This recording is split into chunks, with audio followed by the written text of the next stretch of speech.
Iniciando la grabación, ya, perfecto, ¿no? Muy bien, ¿no? Buenos días, Pierina, buenos días. Ah, ya, Luis, muy bien, muchas gracias, Luis, por colaborarme con eso, ¿no? Con eso. Muy bien, jóvenes, muy bien, ¿no? Buenos días, Nadia, buenos días, jóvenes. Los extrañé la semana pasada. Siempre es importante compartir ideas con los jóvenes, sobre todo con los jóvenes, ¿no? No se contagia de vitalidad y más, ¿no? Por eso creo que es noble la labor de la enseñanza. No se preocupen, jóvenes, no los voy a abandonar. Fue un motivo de fuerza mayor, ¿no? No se preocupen, ¿no? No hemos empezado juntos. Eso suena un poco extraño, ¿no, jóvenes? Muy bien, jóvenes. Siendo ya las 15, podemos comenzar esta clase de filosofía política. En el caso de filosofía política, jóvenes, ya como ustedes son personas inteligentes, lo noto por sus respuestas que dan y más, pueden intuir que la filosofía política es aquella rama o disciplina filosófica que reflexiona sobre los conceptos políticos. Eso sería, por ejemplo, un buen abordaje, ¿no? Sobre el poder, sobre el Estado, sobre las leyes, ¿no? Recuerden, ¿no? Eso. Muy bien. Pero ya si queremos ser un poco más estrictos, podríamos decir, jóvenes, que la filosofía política responde fundamentalmente, ojo, básense en la palabra, porque miren, acá todas estas preguntas son de filosofía política. Pero hay como que una pregunta central, por eso le he puesto en negritas. ¿Cómo debe ser organizada políticamente la sociedad? O sea, jóvenes, ¿cuál es la mejor forma de gobierno para ustedes? A ver, esa es como que una respuesta políticamente correcta, ¿no? Para la mayoría existe como que una forma de gobierno correcta. A ver, ¿cuál es? A ver, Nadia, Kiara, Luis, Diana, Ana Paola, ¿qué me podrían decir, jóvenes, sobre esto? Para ustedes, ¿cuál es la mejor forma de organizar la sociedad? Comienza con D, ¿no? Es como que no. Muy bien, Kiara, ¿no? Muy bien. Entonces, es la democracia. Muy bien. Ahora, jóvenes, cuando ustedes defienden que la democracia es la mejor forma de gobierno, recuerden que la filosofía es racional, entonces les vamos a dar argumentos. Probablemente ustedes van a decir que es la democracia, profesor, porque como dijo Montesquieu en El espíritu de las leyes, existen, ¿no?, una división de poderes. O sea, en la democracia, el Estado no concentra todo el poder, no estamos en un Estado absoluto. O sea, el Estado es como que el poder, ¿no?, digamos, legislativo, ¿no?, o ejecutivo, pero también tenemos un poder legislativo que expresa la opinión del pueblo, de la ciudadanía. Y también tenemos un poder judicial que muchas veces va en contra del Estado. Eso es muy pertinente recordarlo en el Perú, que la mayoría de expresidentes tienen procesos judiciales, ¿no? Entonces, jóvenes, ¿qué les quiero decir con eso? Que hay una división de poderes y que las leyes no solo las establece el Ejecutivo, sino también las establece, digamos, el Legislativo. ¿No, jóvenes? Muy bien. Formas de gobierno, la ciudadanía. Jóvenes, a ver, ¿a ustedes les parece que la ciudadanía en la actualidad es activa o pasiva? ¿Qué me dirían sobre ese tema? ¿La ciudadanía actual les parece activa o pasiva? ¿Es una ciudadanía comprometida o no? ¿Qué creen ustedes, jóvenes? ¿No? Pasiva. Vamos a ver qué significa eso, ¿no, jóvenes? O sea, jóvenes, los ciudadanos pueden cambiar las leyes. Hecho histórico en Chile, ¿no? Van a cambiar su constitución. En efecto, porque en el fondo el poder pertenece a los ciudadanos, jóvenes, al pueblo. Así que no vayan a olvidar eso, ¿no? Muy bien. Luego tenemos la libertad.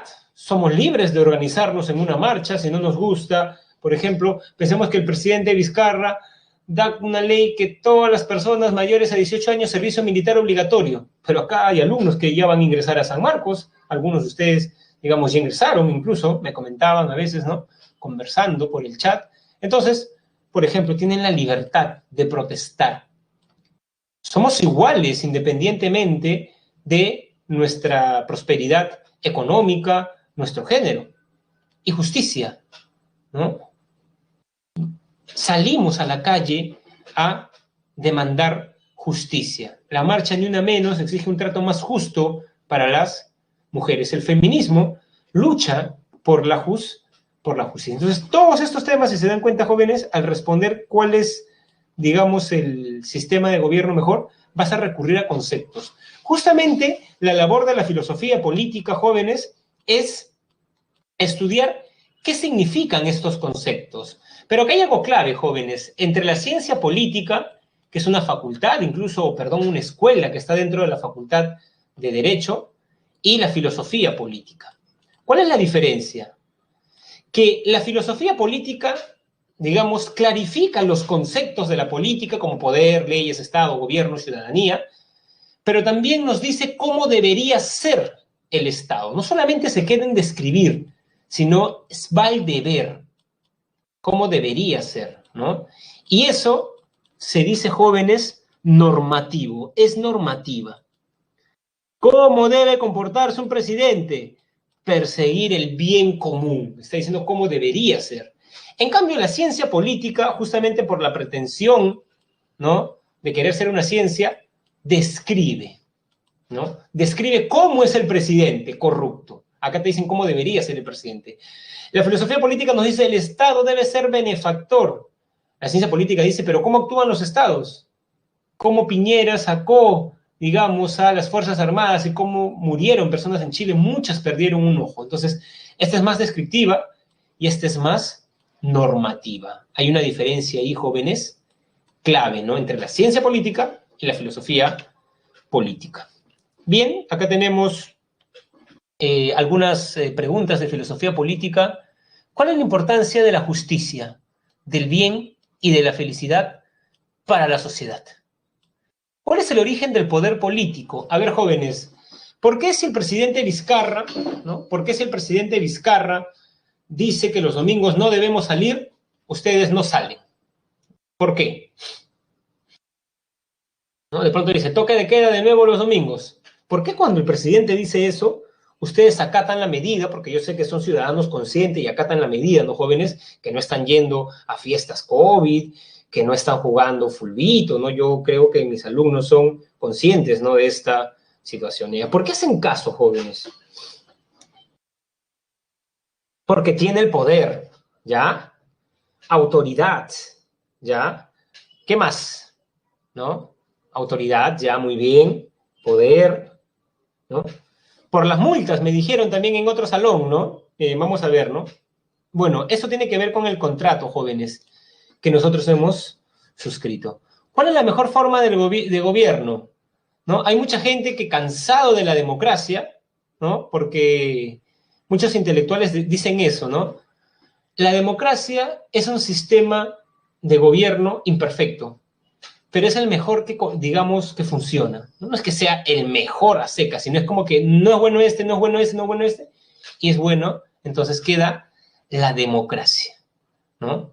Es la mejor forma de gobierno. Profesor, yo creo que debería venir un gobierno dictatorial, ¿no? Ya bueno, ¿no? Una monarquía, bueno. Los objetivos del Estado, ¿cuáles son? ¿Es posible una sociedad sin Estado? La siguiente semana vamos a ver el anarquismo, jóvenes, que propone, ¿no?, que el Estado, hay que traernos abajo el Estado, dicen los famosos anarquistas. ¿Cuáles son los alcances y límites de la libertad? Un ciudadano puede salir un día domingo sin mascarilla y decir, es que soy libre, es un derecho humano, ¿no? Uno puede con su libertad atentar, digamos, los derechos de otras personas, ¿no? En este periodo de pandemia estaba leyendo, digamos, a veces en algunos periódicos hay vecinos que todo el día escuchaban música, ¿no? Y hay otro vecino que, imagínense, ¿no?, estaba trabajando, ¿no?, tenía fricciones con su vecino. Entonces, ¿dónde termina la libertad, ¿no? Muy bien, ¿cuál es el rol de los ciudadanos en la sociedad? Muy bien, jóvenes, vamos a responder estas preguntas, pero, ¿no?, vamos a ver las respuestas de los grandes pensadores. El primero de ellos es Platón. Platón consideraba que la sociedad debe ser organizada por los hombres más sabios y virtuosos. Eso es lo que yo llamé en la semana 2, filósofo gobernante. Pregunta, jóvenes, ¿por qué deben dominar los filósofos para Platón? ¿Por qué deben gobernar, perdón, los filósofos? ¿Lo recuerdan? ¿Por qué?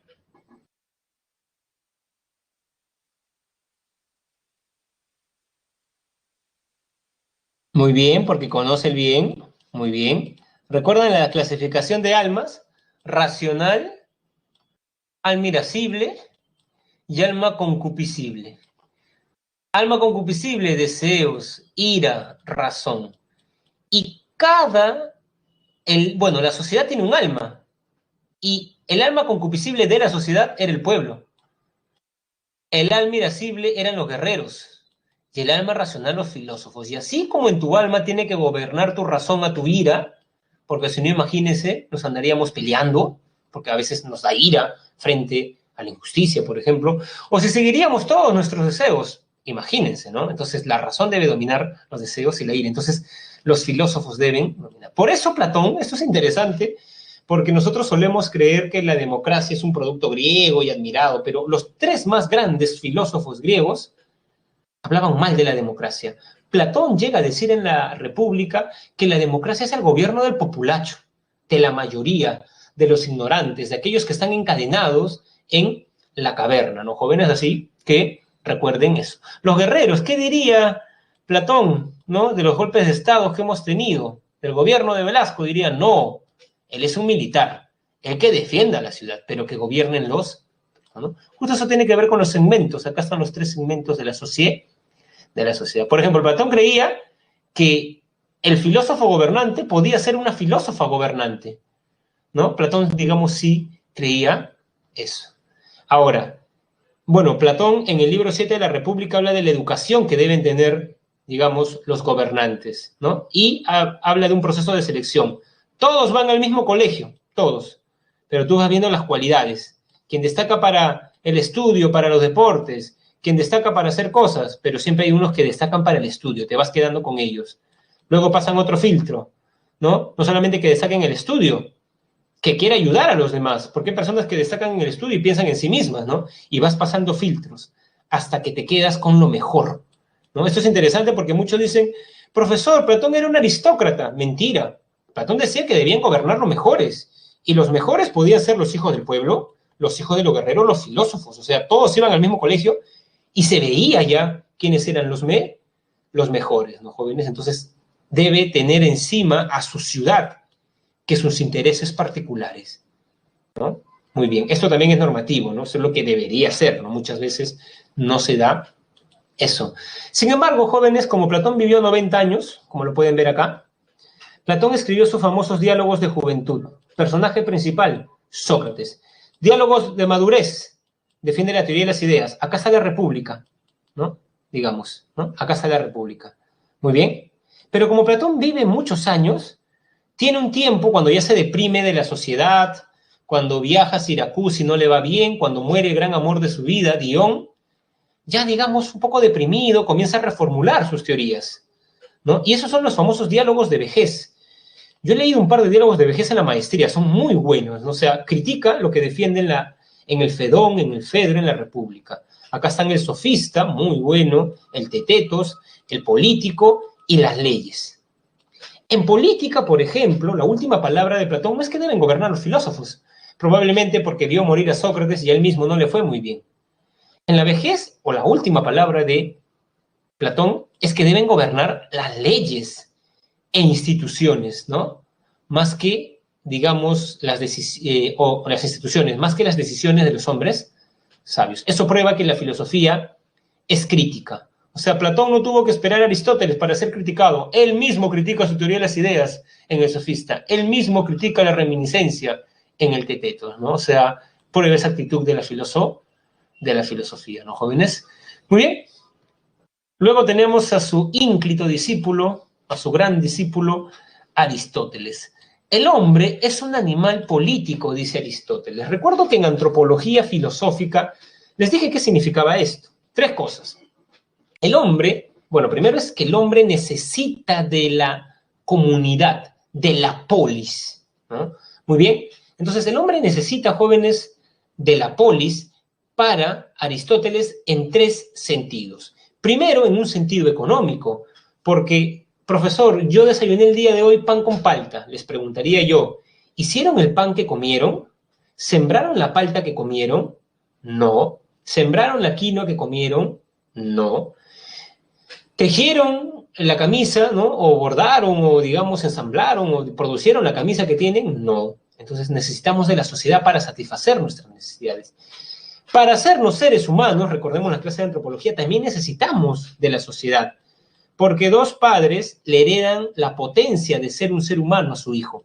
Pero si ese niño a los 2 años va a la jungla y no se contacta con ningún ser humano, y tú vuelves dentro de 10 años, lo encuentras a los 12, ese niño va a hablar, por ejemplo. O sea, tú dejas un ser humano en un lugar sin gente, pequeño, ¿no? 2 años, 2 años y medio. Vuelves dentro de 10 años, ¿se comporta como un ser humano? ¿Qué creen ustedes? No. En efecto, entonces aprendemos a ser seres humanos en una sociedad. Por eso Aristóteles dice que solo un dios o un idiota puede creer que no necesita de la sociedad, porque el hombre es gregario por naturaleza. ¿Cómo vería Aristóteles a los eremitas cristianos que iban al desierto y creían que el silencio y la soledad eran caminos privilegiados para Dios, ¿no? Los vería obviamente muy mal. Y Aristóteles, jóvenes, también creía en un tercer sentido, que la polis es fundamental y el hombre es un animal político, porque solo en la polis vas a poder ser feliz. Miren qué tal función le da Aristóteles al Estado: hacer felices a sus ciudadanos. No como dice el liberalismo, ¿no? Proteger la propiedad privada, darles placer, como los romanos con los famosos, digamos, esas famosas luchas en los coliseos, ¿no? No la seguridad, como dice Hobbes. El fin de la vida, digamos, ¿no?, del Estado es una vida buena y superior, o sea, la felicidad. Lo que quiere decir que el hombre solo puede realizarse en la felicidad, ¿no? Muy bien, vayamos ahora a estas ideas de Aristóteles, o para terminar, jóvenes, les recomiendo que lean la lectura de la primera semana. ¿Qué significa ser un idiota para un griego? Un idiota es aquella persona que está demasiado concentrado en sus asuntos personales y que no participa del ágora de la asamblea pública. ¿Y por qué termina siendo un idiota, profesor? Termina siendo un tonto porque las decisiones que se tomen en el ágora lo van a afectar. Profesor, yo no quiero saber nada de la vida política en San Marcos cuando ingrese. Bueno, pero en la asamblea universitaria se deciden muchas cosas, ¿no? Por ejemplo, se deciden muchas cosas que luego los alumnos se quejan, pero el mismo alumno que nunca participa, luego se queja. Termina siendo, diría Aristóteles, un idiota. Lo que habría que decir con mucha pena que en la actualidad la idiotez abunda, ¿no? Porque tenemos una suerte de lejanía de la política. Claro, porque el contexto es distinto, ¿no? Vemos que en la política está asociada a la corrupción, no más, ¿no, jóvenes? Muy bien, entonces ese es el consejo del gran Aristóteles. El gobierno de las leyes es superior. Miren, quien solamente ha leído la República dice: profesor, Aristóteles está criticando a Platón. No, porque Aristóteles está diciendo lo que dice el Platón maduro, miren. Bueno, el Platón viejo en realidad, ¿no? Entonces, miren, no está haciendo.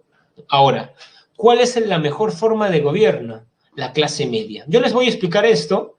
No les puede venir así como se los he puesto, porque esto no está en su separata, ¿no? Yo les he puesto este cuadro, que es de Aristóteles, naturalmente, pero para que entiendan lo que dice en el PPT anterior. La clase media debe gobernar. Para Aristóteles hay 3 formas de gobierno. Monarquía, ¿no? Bueno, 3 formas, pero virtuosas. Monarquía, cuando piensa en la mayoría, y tiranía, cuando piensa en sus intereses. Aristocracia, aristei, los mejores, kratos, gobierno, el gobierno de los mejores. Forma virtuosa, pero cuando esos mejores supuestamente no son los mejores, sino son unos pocos que tienen dinero, oligarquía. El gobierno de todos, democracia, cuando la mayoría piensa en todos, pero cuando la mayoría piensa en sus intereses nada más, eso es una demagogia. Aristóteles aplica la teoría del justo medio a la política y cree que la aristocracia es el mejor régimen de gobierno. De nuevo, no creía que la democracia era el mejor régimen de gobierno. Y acá viene una idea problemática de Aristóteles. Recuerdo que tuve la suerte de leer con los chicos, porque algo interesante en la universidad es que uno lee con los chicos, ¿no? Por ejemplo, hoy día tengo clase en San Marcos, vamos a leer una parte del banquete, ¿no? Entonces, yo lo he leído, ¿no? Pero lo releo. Y siempre que lo releo, veo otra cosa. Y además que como son más horas de filosofía, son 5 horas a la semana, de pronto, a ver, alumnos, ¿qué piensan? Y me dicen cosas que, ¿cómo es la lectura, no? Yo no he visto y digo, caramba, él se dio cuenta de una línea que yo, no, eso es lo interesante. Entonces, claro, cuando leí Aristóteles hace un par de años con los chicos de la Facultad de Ciencias Sociales, leímos el libro 1 y 3 de la política, donde defiende la esclavitud y dice palabras muy fuertes, jóvenes. Dice que un esclavo es un instrumento. O sea, así como yo tengo mi mochila, iba a decir, mi cartuchera, y si quiero, bueno, ya no, entonces boto mi cartuchera, ¿no? Ya. Un esclavo es algo así, jóvenes, es como una propiedad. Tú eres dueño de eso. Incluso para Aristóteles no tienen, jóvenes, digamos, los esclavos no tienen razón, ¿no? Para Aristóteles no tienen razón. Bueno, las mujeres tampoco, ¿no? Las mujeres tampoco para Aristóteles, ¿no? Muy bien, la teoría de la esclavitud, ¿no? Eso choca a nuestra conciencia moderna naturalmente, ¿no? Muy bien, jóvenes, Nicolás Maquiavelo, siempre creemos o pensamos en Maquiavelo como una persona moral que decide el fin justifica los medios, que en realidad no lo dice él. Esa frase no la encuentran en ningún rincón del Príncipe. Da a entender algo así, es cierto. Esa frase en realidad dicen que Napoleón le escribió cuando leyó El Príncipe de Maquiavelo, ¿no? Y en realidad la frase en latín está en un escrito teológico, ¿no? De un pensador, digamos, digamos religioso, ¿no?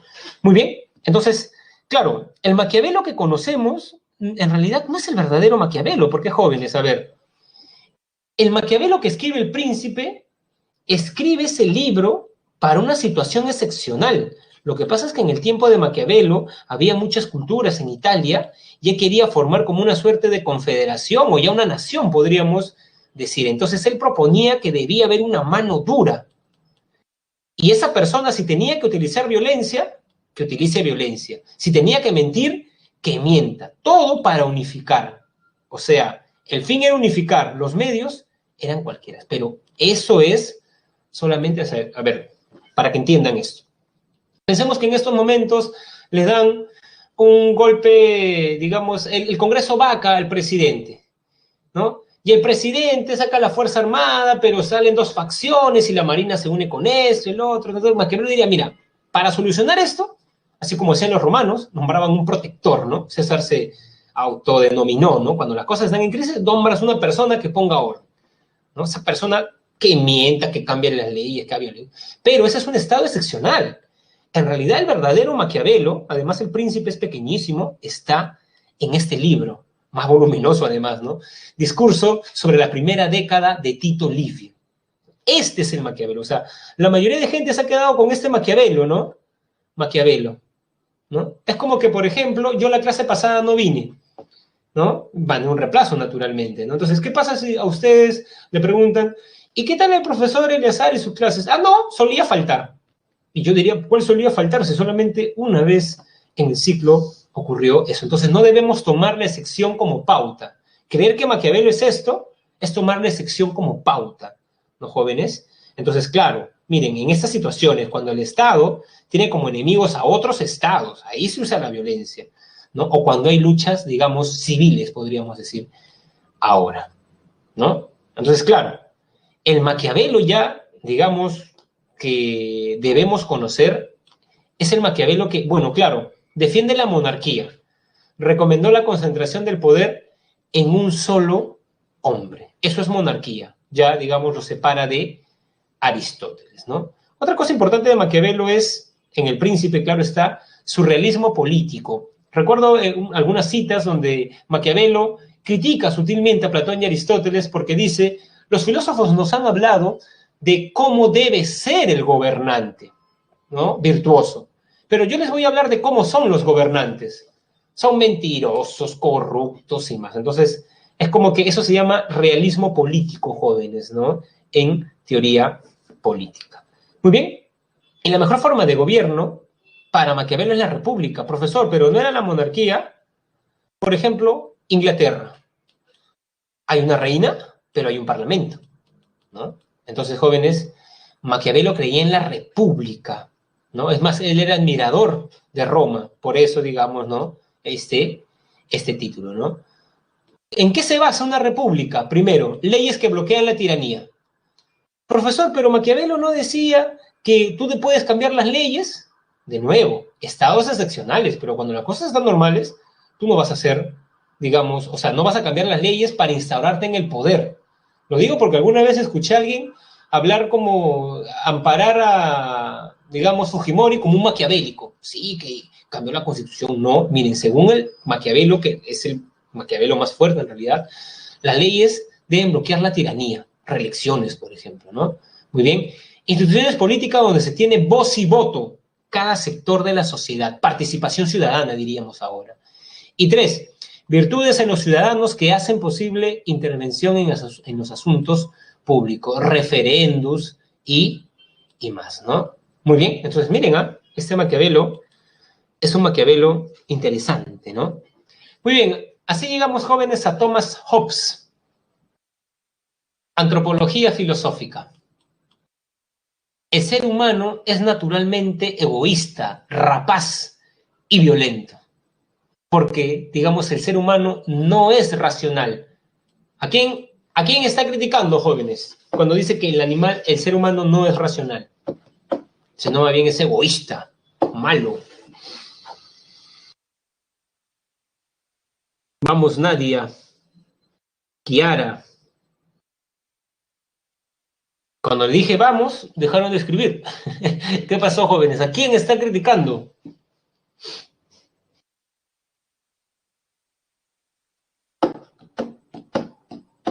¿Quién dice que el hombre es un animal racional? ¿Descartes o Aristóteles? Sobre todo Aristóteles, ¿no? Descartes decía que era una cosa pensante. ¿Están por ahí? Sí, pero así racional, lo dice Aristóteles, ¿no? Jóvenes, recuerden, ¿no? Muy bien. Entonces, jóvenes, para él el hombre era el lobo del propio hombre. Era malo. A ver, jóvenes, ¿ustedes creen como Hobbes que el hombre es malo por naturaleza? ¿O creen como Rousseau que el hombre es bueno por naturaleza? A ver, ¿qué me podrían decir de esto? ¿El hombre es bueno o malo? Es malo, profesor Darwin, ¿no? Bueno, varón y mujer estamos hablando, ¿no? Decir, sí, son malos, todos son así, dicen a veces. No, estamos hablando de hombre como género, ¿no? Muy bien, Pierina cree que es bueno. José que es bueno, muy bien. Yo también me inclino un poco, ¿no?, a creer lo de Pierina, pero miren estos argumentos de Hobbes, jóvenes. Pierina, ¿me escuchas? Una pregunta. Cuando sales, digamos, manejar bicicleta, pensemos, ¿llevas tu protector de bicicleta o no? Cuando sales de tu casa, ¿le echas llave a la puerta? Sí. Entonces, Hobbes te diría, ¿por qué haces eso si crees que el hombre es bueno? Te digo porque eso también me impactó a mí, ¿no? Yo también creo que el hombre es bueno por naturaleza y sigo creyendo, por más que me he topado con personas buenas, pero también personas no tan buenas, no sé, tengo una tendencia a creer en la bondad de las personas. Entonces, ¿te das cuenta, Pierina? Tu actitud, diría Hobbes, prueba, ¿no? Prueba que tú crees que son malos en realidad, porque proteges tus cosas, guardas tu dinero en el banco, ¿no? Entonces, ajá, muy bien, ¿no? Yo también creo eso, la sociedad los corrompe. Vamos a ver en un momento lo que dice estimada Pierina, ¿no? Interesante su respuesta, ¿no? Entonces, miren, acá está, ¿no, jóvenes? Muy bien, ¿no? Muy bien. Si el Estado pretende garantizar, bueno, jóvenes, para Hobbes, rápidamente, esto es algo que yo he agregado, ¿no? No está así, digamos, en su material. El estado de naturaleza es la guerra de todos contra todos. Todos tienen la amenaza permanente de morir. Creo que Hobbes pone un tiempo, ¿no? No vivían más de 25 años. Y justamente teniendo miedo de eso, todos forman un estado. Entonces, las personas que están como animales, se matan todo, ¿no? No hay un estado de derecho, van al estado y le prometen al estado, protégeme, le piden, y yo te prometo obedecer. O sea, protege mi propiedad privada y yo obedeceré y respetaré la propiedad privada de otros, ¿no? Naturalmente derechos y deberes, ¿no? Entonces, claro, el Estado tiene como fin garantizar la seguridad. Aristóteles diría, en desacuerdo de los individuos. O sea, para eso el Estado necesita, jóvenes, ostentar una soberanía o poder absoluto. ¿Qué quiere decir eso? A ver, ¿no? No tengo bicicleta, o un ciudadano no tiene bicicleta, pero se da cuenta que ahora las calles están más libres y quisiera, pero y un día, caminando por la ciclovía de Salaberry, ve que una persona ha dejado su bicicleta, ¿no? Digamos, sin, candado, digamos, esta suerte de protector, ¿no? Entonces, esta persona, dice Hobbes, es egoísta. No le va a importar de quién es, él va a querer esto. Para que él respete las leyes, él le debe tener miedo al Estado, ¿no? Él le debe tener miedo. O sea, no hay que confiar en las buenas intenciones. Hay que tener un Estado, digamos, ¿no? Que te va, ya sabes tú que el policía, por eso tiene un arma, ¿no? El serenazgo, ¿no? Digamos, tú tienes que tener miedo a la autoridad, porque tú vas a querer violar las leyes, ¿no? Vas a querer coger, o sea, tú quieres eso, pero no lo haces no porque sea bueno, sino por el miedo a la represalia. Entonces, el soberano tiene que infundir miedo, ¿no? A ver, jóvenes, si hay una marcha, queremos cambiar de nuevo la Constitución y Vizcarra saca al ejército, y yo voy a la marcha y en la noche veo en las noticias 30 muertos. Eso me va a infundir miedo, ¿no? Porque yo el día siguiente voy a decir, yo puedo haber sido uno de ellos, yo no quiero dejar a mi hija huérfana, ¿no? Entonces, no, ya mañana no voy. Entonces, ven, digamos, tiene el poder que concentrarse en una persona y aplicar temor mediante la violencia, ¿no? Y para eso debe haber un Estado centralizado. O sea, él no cree en lo que dice Montesquieu, ¿no? De la división de poderes y más, no. Es más efectivo un Estado centralizado. Quizás, jóvenes, viendo el panorama actual entre Vizcarra y el Congreso, a veces uno piensa eso, ¿no? Cuando Vizcarra estaba sin un Congreso, parece que las cosas iban mejor, ¿no, jóvenes? ¿No? En el sentido que no había tanta noticia de que lo vacan, no lo vacan, que esto, que el otro, tanta inestabilidad, ¿no? Entonces, bueno, Hobbes, digamos, no creía mucho, ¿no? En, digamos, la división de poderes, ¿no? Muy bien. Vayamos ahora a John Locke. John Locke, jóvenes, dice lo siguiente. El Estado es producto de un contrato social.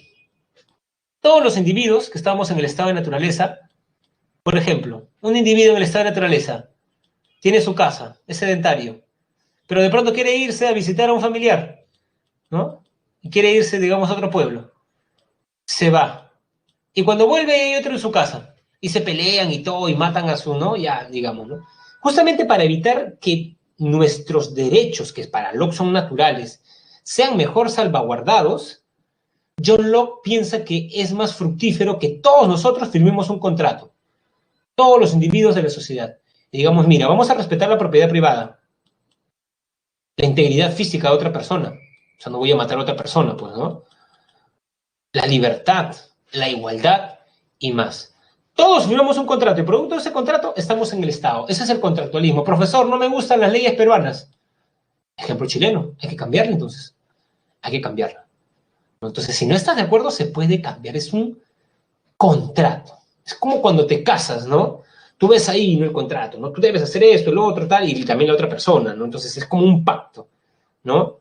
Ya, si la otra persona te engaña y en el contrato ya, divorcio, ¿no? Divorcio, ¿no? Entonces, digamos, no hay que transgredir los contratos, ¿no, jóvenes? Muy bien. Bueno, en el caso del Estado, tenemos estos derechos. Y justamente para John Locke, el Estado se funda, jóvenes, justamente, ¿no? No en un poder absoluto, porque Locke creía que debía haber un parlamento, como lo hay ahora en Inglaterra, además, ¿no? O sea, no hay un rey y no es el monarca absolutista, ¿no? Hay un rey, ¿no? Hay un rey, jóvenes, pero hay un parlamento, hay un presidente y hay un congreso. Porque, de nuevo, el poder corrompe y el poder absoluto corrompe absolutamente, ¿no? Entonces, el fin del Estado es proteger estos derechos: vida, libertad y propiedad privada. Por ejemplo, el Estado no me puede decir a mí si yo voy a creer en Alá, en Krishnamurti, en Buda, en Jesús, en Newton.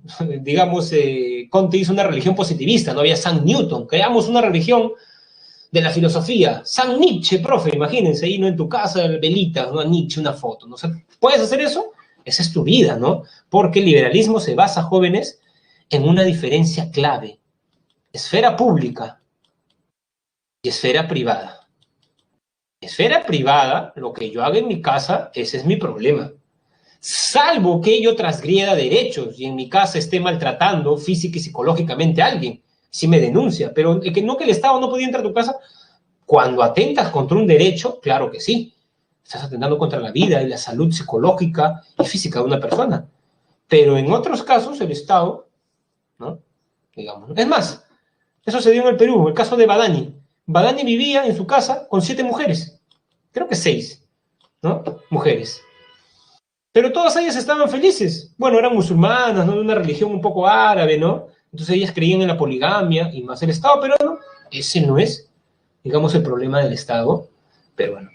Entonces el Estado peruano no te puede imponer una religión. Pero jóvenes, a ver, ¿el Estado peruano es liberal? A ver, ¿qué creen ustedes? Por lo que he dicho. ¿En el colegio nos infunden una religión o no? Un Estado liberal no te infunde ninguna. Es neutral frente a eso. En un hospital no puedes encontrar, hay hospitales en Europa que tú no puedes poner un crucifijo, porque el Estado debe ser neutral.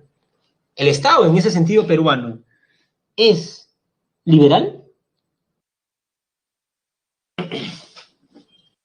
No, pues, ¿no? Si uno va a salud y encuentra ahí una parroquia, ¿no? Digamos, no es, pues, ¿no? No es, ¿no? Muy bien, muy bien. Entonces, esto es... Y recuerden, ¿no? La democracia representativa, el Parlamento representa la ciudadanía, jóvenes, ¿no? A la ciudadanía. Entonces, miren, acá hay una diferencia con Hobbes. No hay un poder absoluto. Y deben participar, ¿no? Muy bien. Ahora vamos a ver, jóvenes, a Jean-Jacques Rousseau. Rousseau, al igual que Pierina, tenía la intuición de que el hombre era bueno por naturaleza. Es piadoso. ¿No? Es piadoso, ¿no, jóvenes? Muchos creen que Rousseau está retomando una idea clave del siglo XVII en los intelectuales europeos. A ver, jóvenes, los ingleses, ¿no? Llegaron a Norteamérica y encontraron, digamos, en lo que actualmente es Estados Unidos, encontraron comunidades indígenas, ¿no? Vamos a poner una plumita acá, ¿no? Muy bien, comunidades indígenas. Estas personas eran buenas, ¿no? Amaban la naturaleza, amaban a su familia, se ayudaban en la comunidad. Si moría el padre de uno y un niño quedaba huérfano, la comunidad se hacía cargo, o sea, ¿no? No tenían afán de lucro, vivían bien.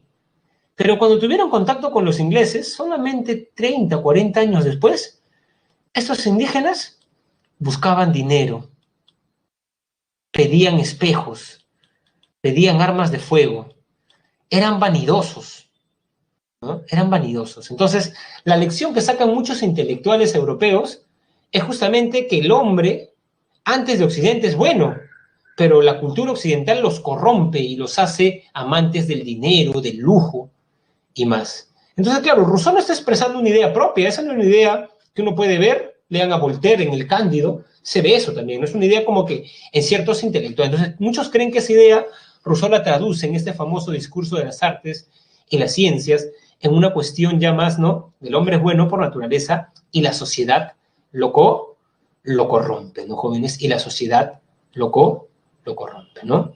Muy bien, claro, el buen salvaje, en efecto, ¿no? En efecto, ¿no? La sociedad lo corrompe. Entonces, lo que dice Pierina es cierto, profesor, yo ahora creo que el hombre es bueno por naturaleza, pero igual cuando voy con mi bicicleta a la ciclovía de Salaberry, llevo mi cadena. ¿Por qué? Porque el hombre está en sociedad. Ya se corrompió, profesor. Pero los niñitos no hacen eso, ¿no, profesor? Los niñitos sí comparten, ¿no? Sí, digamos, son más bondadosos, ¿no? Tú le dices a un niñito, ¿no? Hay experimentos, ¿no? Un papá dice, mira, tengo 2 regalos para ti, pero tu primito no tiene ninguno, su papá ha perdido el trabajo. Y el niñito piensa, dice, ya papá, dale uno, dice, ¿no? Tú dices, no, hija, no sé, trabajo más o estoy más tiempo contigo. Ah, no, quiero más tiempo conmigo. O sea, los niños Son, ¿no? Ya van creciendo, ¿no? Y ya, digamos, se corrompen, ¿no? Y van buscando dinero, ya quieren, ¿no? Digamos, no, profesor, no voy a prestar mi libro de la pre porque puede ingresar él y yo no, no sé, pues cosas así, ¿no? Un poco de actitudes más, pues entonces es un poco la sociedad la que nos hace así, ¿no, jóvenes? Muy bien, ahora, no hay que fundarla en un poder absoluto. Otra vez, diferencia con Hobbes. Acá hay una diferencia con Hobbes, ¿no? Porque para Hobbes el hombre es, ¿no? Muy bien, luego tenemos que Rousseau, al igual que Maquiavelo y lo que hemos visto en Locke, propone un Estado republicano, donde la elaboración de las leyes está a cargo de la totalidad del pueblo. Una característica de lo que llamamos modernidad, jóvenes, es la soberanía popular. Por ejemplo, jóvenes, antes, en el régimen antiguo, se creía que el poder provenía de Dios. Incluso, jóvenes, siempre me gusta relacionar históricamente lo que nosotros vemos. Por ejemplo, ¿no? Hobbes, jóvenes, en realidad estaba en contra de la Revolución Gloriosa de Cromwell, ¿no? Y justamente en la Revolución Gloriosa de Cromwell fue la primera turba que mandó un monarca inglés, Carlos I, si no me equivoco. Pongan en Google y les sale un muy buen informe de la BBC, ¿no? Digamos, ¿no? Carlos I, el primer rey que ostenta, ¿no? Ser ajusticiado por una turba. Digamos, le cortaron la cabeza, ¿no? Cuando el Parlamento de Cromwell citó a ese rey, el rey dijo, yo no voy a ir porque ustedes, o del Parlamento no proviene mi poder proviene de Dios, ¿no? Por ejemplo, esa era la lectura que se tenía. Pero ya Locke, Hobbes y Rousseau son más modernos. Nosotros somos como ellos, creemos que el poder proviene del pueblo.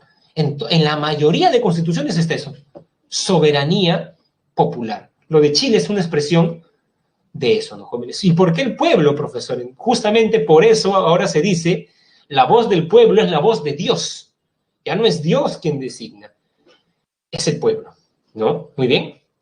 Entonces, el pueblo expresa la voluntad general, que es diferente a la voluntad particular.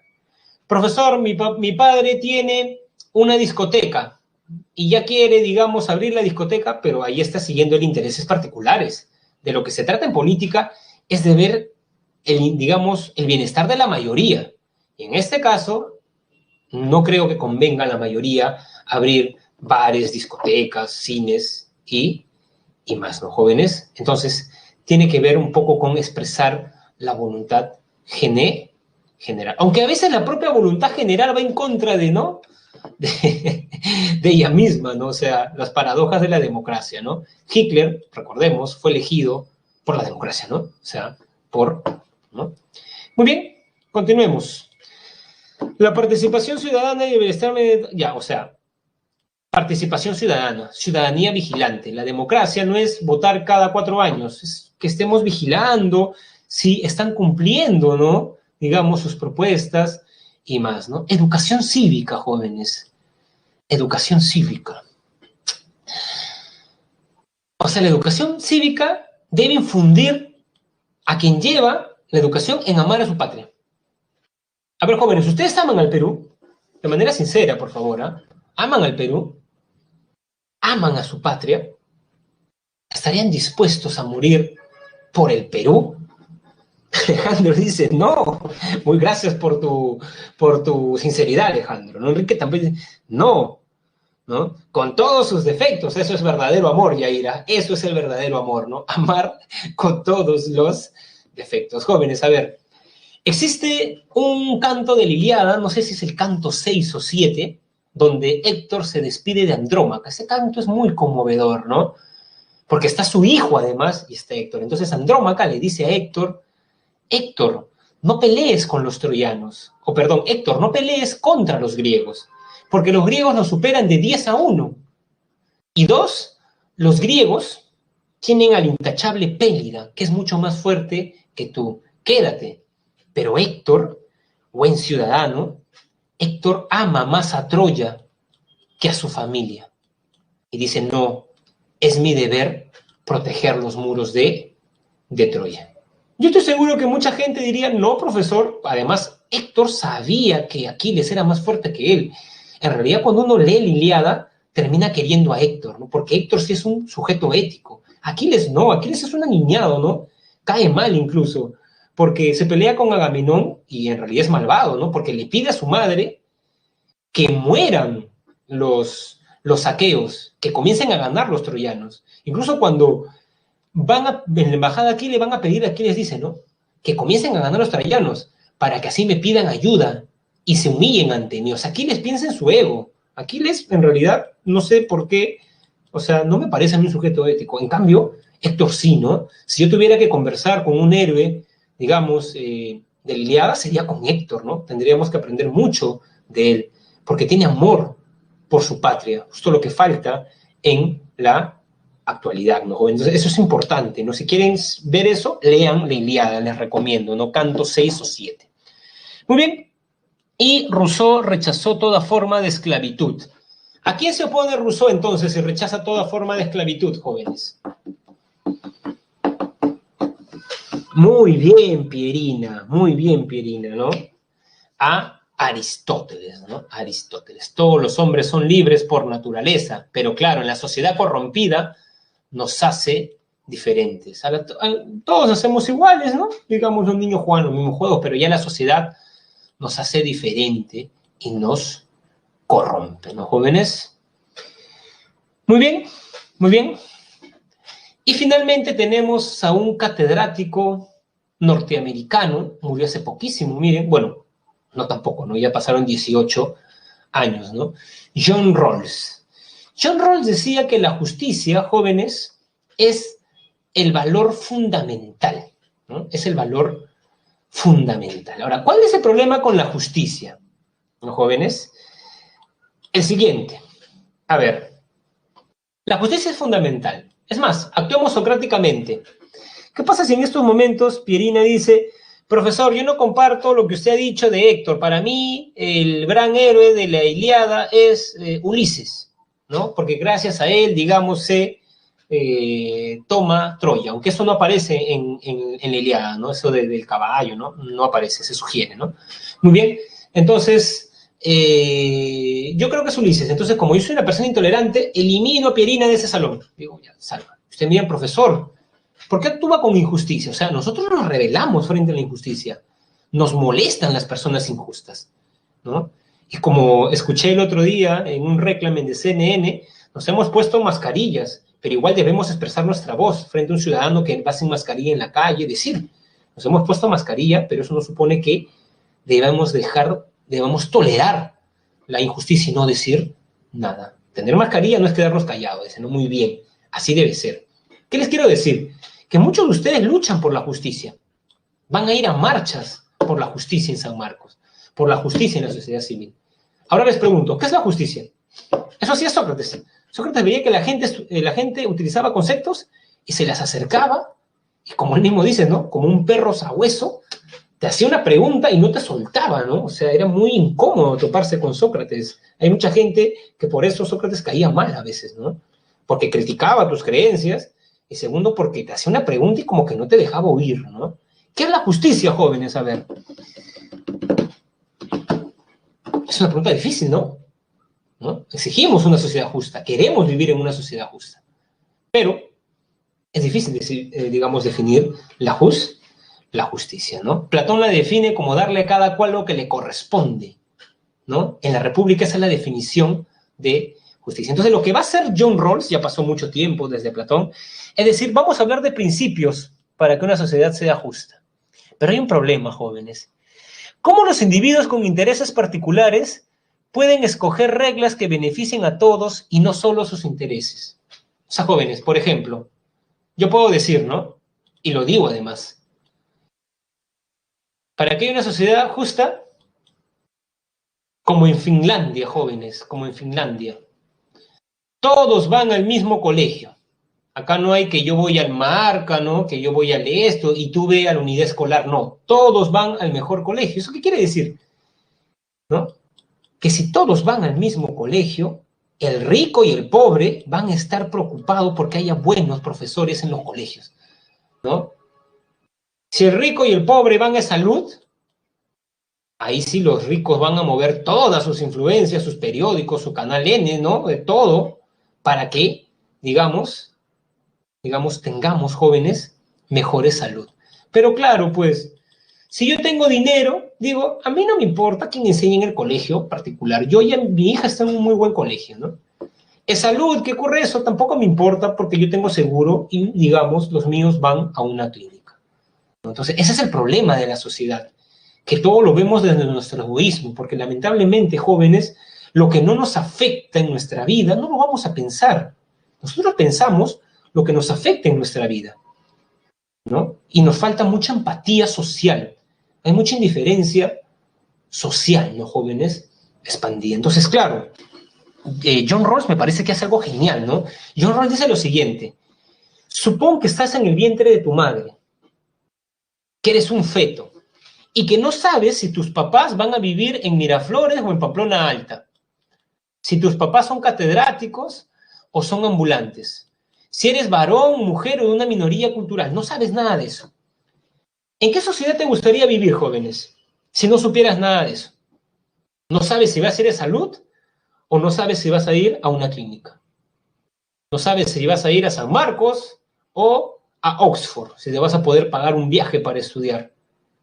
Entonces, si estuviéramos todos en ese mismo punto, jóvenes, ese es el velo de ignorancia, ¿no? Pensaríamos en leyes o en principios más justos, ¿no? ¿En qué tipo de sociedad gustaría vivir? La única manera de beneficiar es hacer reglas que beneficien a todos. Yo no estaría pensando solo en los colegios particulares, ¿no? Sino también en los colegios está. Ese es el velo de ignorancia. Y solo desde esa situación podemos hablar desde una sociedad justa, ¿no? Entonces, la siguiente vez que te pidan tu opinión sobre si crees que el Estado debe apoyar más a los comedores populares, por ahí escuché alguna vez a Aldo Mariate decir, no, que esa es una pérdida de dinero. Claro, pues si eres un Mariate, ¿no? Y vives en Miraflores, eso no te importa, ¿no? Porque tú tienes para comer, ¿no? Digamos, todos los días donde te dé, ¿no? Pero a ver si ese señor, ¿no? Pseudo periodista estuviera en un barrio popular, ¿ustedes creen que pensaría de esa manera? ¿No? Entonces se ve, jóvenes, esto. Entonces John Rawls nos está poniendo un jaque mate, creo yo, de entrada, ¿no? Entonces, solo en esa situación, nosotros jóvenes podemos hablar de dos principios. Tener libertad. Pero claro, profesor, si un chico pobre quiere estudiar en Bellas Artes, no lo va a poder hacer. Entonces la libertad formal se complementa con una libertad, o digamos, con ciertas cuestiones económicas, ¿no? Económicas. Entonces se debe poder dar becas. Chicos talentosos, como con beca 18, pueden poder o deben poder estudiar, ¿no, jóvenes? Hay una beca que ha salido en este periodo de pandemia, jóvenes, es una beca para las mujeres que quieren estudiar ciencia. Te contempla universidad, pensión, todo, ¿no? Muy bien, ¿no? Porque hay personas, digamos, talentosas, ¿no? Entonces, debemos pensar en que las desigualdades beneficien a, digamos, los miembros menos aventajados de la sociedad. Por ejemplo, antes, no sé si ahora los psicólogos, sí sé que los médicos, las obstetras, hacen un año de servicio al Estado, ¿no? Estudias en la universidad y ayudas, ¿no? Trabajo social. Incluso hay universidades que para que egreses tienes que hacer voluntariado. No egresas, sino todo lo que has aprendido ayuda a la gente. Ahí está John Rawls, jóvenes. ¿Ven? Como dicen que a los filósofos nadie les hace caso, que sus ideas no se ponen en práctica. En realidad, quien dice eso, jóvenes, demuestra ignorancia en realidad, ¿no? Porque sí, sus ideas son tomadas en esto, ¿no? Muy bien, jóvenes, tengo un par de videos que les voy a dejar rápidamente, a ver dónde están, se me han cerrado, a ver, traba, ya, acá está. Un par de videos, jóvenes, un par de videos para culturizarlos, para que, obviamente, sobre este tema, ¿no, jóvenes? Sobre este tema que estamos viendo el día de hoy. A ver, jóvenes, falta un minuto. Muy bien, jóvenes, ahí están los videos, Muy bien, ahí están las claves. Terminamos esta clase con una encuesta. ¿Qué les pareció la clase del día de hoy, jóvenes? Marquen A si les pareció muy buena, marquen B si les pareció buena, marquen C si les pareció regular, marquen D si les pareció mala y marquen E si les pareció muy mala, ¿no, jóvenes?